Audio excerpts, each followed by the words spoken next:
السلام علیکم ورحمۃ اللہ وبرکاتہ نحمده ونصلی علی رسوله الکریم اما بعد فاعوذ باللہ من الشیطان الرجیم بسم اللہ الرحمن الرحیم رب اشرح لی صدری ویسر لی امری واحلل عقدۃ من لسانی یفقهوا قولی رب زدنی علما اللہم فقہنا فی الدین ربی یسر ولا تعسر آمین یا رب العالمین۔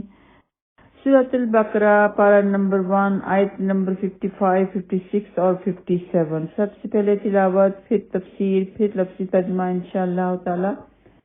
وَإِذْ قُلْتُمْ يَا مُوسَىٰ لَن نُّؤْمِنَ لَكَ حَتَّىٰ نَرَى اللَّهَ جَهْرَةً فَأَخَذَتْكُمُ الصَّاعِقَةُ وَأَنتُمْ تَنظُرُونَ ثم بعثناكم من بعد موتكم لعلكم تشكرون وظللنا عليكم الغمام وأنزلنا عليكم المن والسلوى كلوا من طيبات ما رزقناكم وما ظلمونا ولكن كانوا انفسهم یظلمون۔ ان آیات میں ایک واقعے کا ذکر ہے کہ جب کہ حضرت موسیٰ علیہ السلام 70 آدمیوں کے ساتھ تورات لینے کوہ طور پر گئے تھے، یعنی اس قوم کے جو معتبر لوگ تھے ان میں سے 70 آدمی حضرت موسیٰ علیہ السلام کے ساتھ کوہ طور پر گئے۔ تو جب موسیٰ علیہ السلام سے اللہ تعالیٰ نے کلام کیا تو انہوں نے کہا کہ ہم تمہارے کہنے پر ہرگز نہیں مانیں گے حتیٰ کہ ہم اللہ تعالیٰ سے خود کلام کر لیں اور ہم اللہ تعالیٰ کو اپنی آنکھوں سے دیکھ لیں۔ تو ان کا یہ مطالبہ، یہ سوال بہت ہی گستاخی والا تھا، تو ان پر اللہ تعالیٰ نے زلزلہ اور بجلی کی کڑک اتار دی اور وہ بے ہوش ہو کر مر گئے، اور اس میں سخت قسم کی ہولناک آواز بھی تھی۔ وہ آواز کو برداشت نہ کر سکے اور مر گئے، اور اس میں سے کچھ پہلے مرے کہ تو کچھ نے ان کو دیکھا۔ اللہ تعالیٰ فرما رہے ہیں نا کہ وَأَنْتُمْ تَنْظُرُونَ، مطلب یہ کہ ان میں سے کچھ دیکھ رہے تھے مرتوں کو، اور پھر بعد میں وہ بھی مر گئے، سب کے سب 70 کے 70 ہی پھر مر گئے۔ تو موسیٰ علیہ السلام یہ دیکھ کر گریہ زاری کرنے لگے اور رو رو کر اللہ تعالیٰ کے سامنے عرض کرنے لگے کہ یا رب العالمین، بنی اسرائیل کو میں کیا جواب دوں گا؟ یہ جماعت تو ان کے سرداروں اور بہترین لوگوں کی تھی، تو ان کی تو چاہت تھی کہ حضرت موسیٰ علیہ السلام کو جھوٹا ثابت کریں۔ دعا کرنے لگے کہ یا اللہ تعالیٰ، ان کی بے وقوفیوں کی وجہ سے ہم میں نہ پکڑ۔ اللہ تعالیٰ نے حضرت موسیٰ علیہ السلام کی دعا قبول کی اور ان کو دوبارہ سے زندہ کر دیا۔ ایک کے بعد ایک سب کے سب زندہ ہو گئے آہستہ آہستہ، کہ سبھی آہستہ آہستہ زندہ ہو رہے تھے۔ ان کا مطالبہ بہت بڑا تھا۔ اللہ تعالیٰ نے انہیں سزا دی پہلے، پھر ان کو زندہ کیا تاکہ وہ شکر ادا کریں، لعلکم تشکرون، تاکہ وہ شکر ادا کریں کہ ہم نے اتنی بڑی گستاخی کی تھی، اس کے باوجود اللہ تعالیٰ نے ہمیں معاف کر دیا۔ کیونکہ کسی کو یہ حق حاصل نہیں کہ وہ ایسی شرط لگائے جو اللہ تعالیٰ کو سخت ناپسند ہو۔ یہ کہہ دینا کہ ہم اللہ کو نہیں مانیں گے جب تک کہ ہم دیکھ نہ لیں۔ زندہ کر دیا تو اس کے بعد ایک اور واقعہ اللہ تعالیٰ بتا رہے ہیں کہ وَظَلَّلْنَا عَلَيْكُمُ الْغَمَامَ وَأَنزَلْنَا عَلَيْكُمُ الْمَنَّ وَالسَّلْوَىٰ، کہ ہم نے ان پر بادلوں کا سایہ کیا اور ان پر من و سلوہ نازل کیا، تو جو کہ بہت ہی مشہور واقعہ ہے۔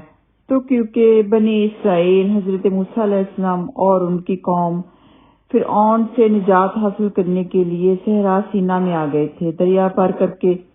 ان کے پاس وہاں پہ کھانے پینے کے لیے کچھ بھی نہیں تھا، صحرا کی دھوپ انہیں جلا رہی تھی۔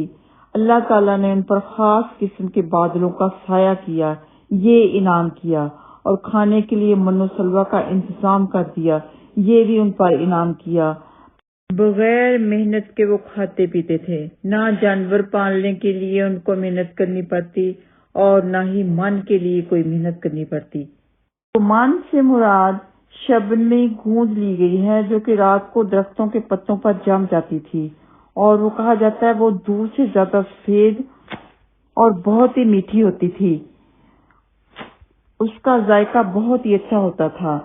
اور سلوا بٹیر یا بٹیر سے ملتا جلتا کوئی پرندہ ہے کہ اللہ تعالیٰ نے ان کے کھانے پینے کا انتظام بھی کر دیا، ان پر بادلوں کا سایہ بھی کر دیا۔ یہ بھی اللہ تعالیٰ کا ان پر بڑا احسان تھا۔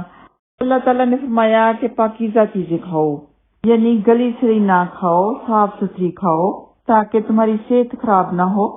ابن کثیر کی روایت میں ہے کہ ایک قسم کا پرندہ ہے جو کہ چڑیا سے کچھ بڑا ہوتا ہے، تو کہا جاتا ہے کہ سرخی مائل رنگ کا تھا اور جنوبی ہوائیں چلتی تھی، ان پرندوں کو وہاں لا کر جمع کر دیتی تھی۔ بنی اسرائیل اپنی ضرورت کے مطابق انہیں پکڑ لیتے تھے اور ذبح کر کے کھا لیتے تھے۔ اگر ایک دن گزر کر بچ جاتا تو وہ بگڑ جاتا تھا، یعنی بدبو آنے لگتی تھی، اور جمعہ کے دن 2 دن کے لیے جمع کر لیتے تھے کیونکہ ہفتہ کا دن ان کے لیے عید کا دن ہوتا تھا۔ من کے بارے میں حدیث مبارکہ ہے کہ سیدنا سعید بن زید رضی اللہ تعالیٰ عنہما بیان کرتے ہیں کہ رسول اللہ صلی اللہ علیہ وسلم نے فرمایا، کھمبی المنا کی قسم سے ہے اور اس کا پانی آنکھ کے لیے شفا ہے۔ یہ بخاری میں موجود ہے۔ تو من ایک ایسا میٹھا کھانا تھا کہ اسے تیار نہیں کرنا پڑتا تھا، اس کے نیچے آگ نہیں جلانی پڑتی تھی، وہ بنا بنایا کھانا بڑا ہی لذیذ قسم کا ہوتا تھا۔ سلوا کے لیے بھی ان کو کوئی محنت نہ کرنی پڑی، وہاں سے لیتے اور کھا لیتے اور جمع کر کے بھی رکھ لیتے۔ تو جمع کرنا ان کے لیے جائز نہیں تھا کیونکہ وہ خراب ہو جاتا تھا، تو اس لیے اللہ تعالیٰ نے فرمایا کہ کلوا من طیبات ما رزقناکم۔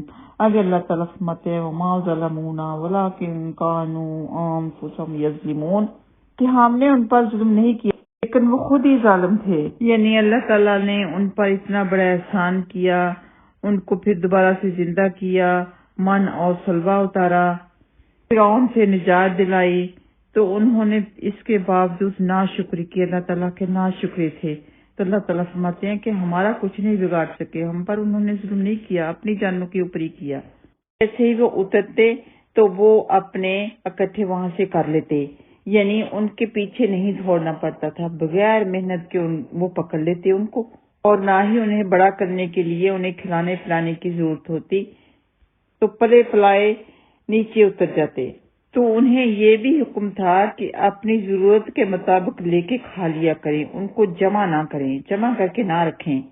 تو یہ بھی انہوں نے نافرمانی کی کہ حکم کے باوجود وہ اپنے کھانے کو جمع کرنے لگے۔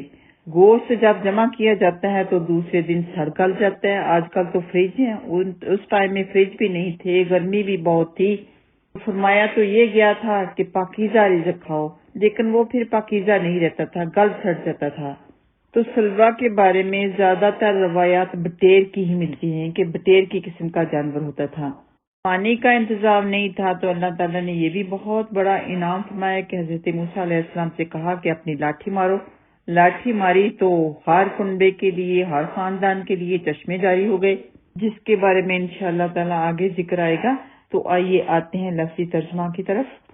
وَإِذْ، اور جب، تم سب نے کہا، یا موسیٰ، اے موسیٰ، لن، ہرگز نہیں، نؤمنا، ہم ایمان لائیں گے، لکا، تجھ پر، حتیٰ کہ نرا، ہم دیکھ لیں، اللہ کو، جہرتاً ظاہرا، فأخذتکم، پس پکڑ لیا تم سب کو، الصاعقۃ، بجلی کی کڑکنے، وانتم، اور تم سب، تنظرون، سب دیکھ رہے تھے کہ جب ان کو بجلی کی کڑک نے پکڑا تو سب ایک دم ہی نہیں مرے، آہستہ آہستہ مرے۔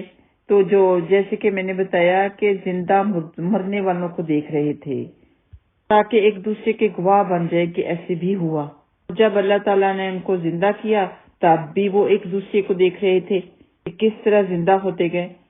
تو آگے اللہ تعالیٰ فرماتے ہیں ثم، پھر بعثناکم، ہم نے تمہیں زندہ کیا، من بعد موتکم، تمہاری موت کے بعد، من بعد سے، موتکم، تمہاری موت کے، لعلکم، تاکہ تم سب، تشکرون، شکر کرو، وظللنا، اور ہم نے سایہ کیا اور انعام کیا، علیکم، تم پر، الغمام، بادلوں کا، وانزلنا، اور ہم نے نازل کیا علیکم تم پر المنہ من والسلوى اور سلوہ، تو احسان پر احسان، انعام پر انعام اللہ تعالیٰ نے ان کے اوپر کیے۔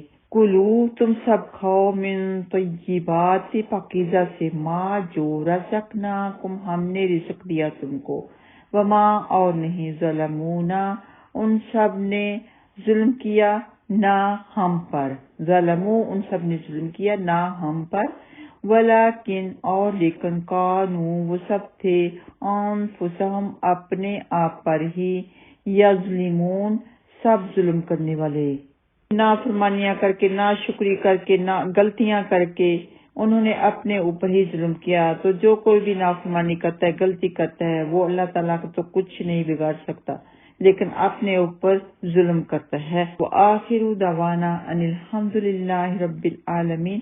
السلام علیکم ورحمۃ اللہ وبرکاتہ۔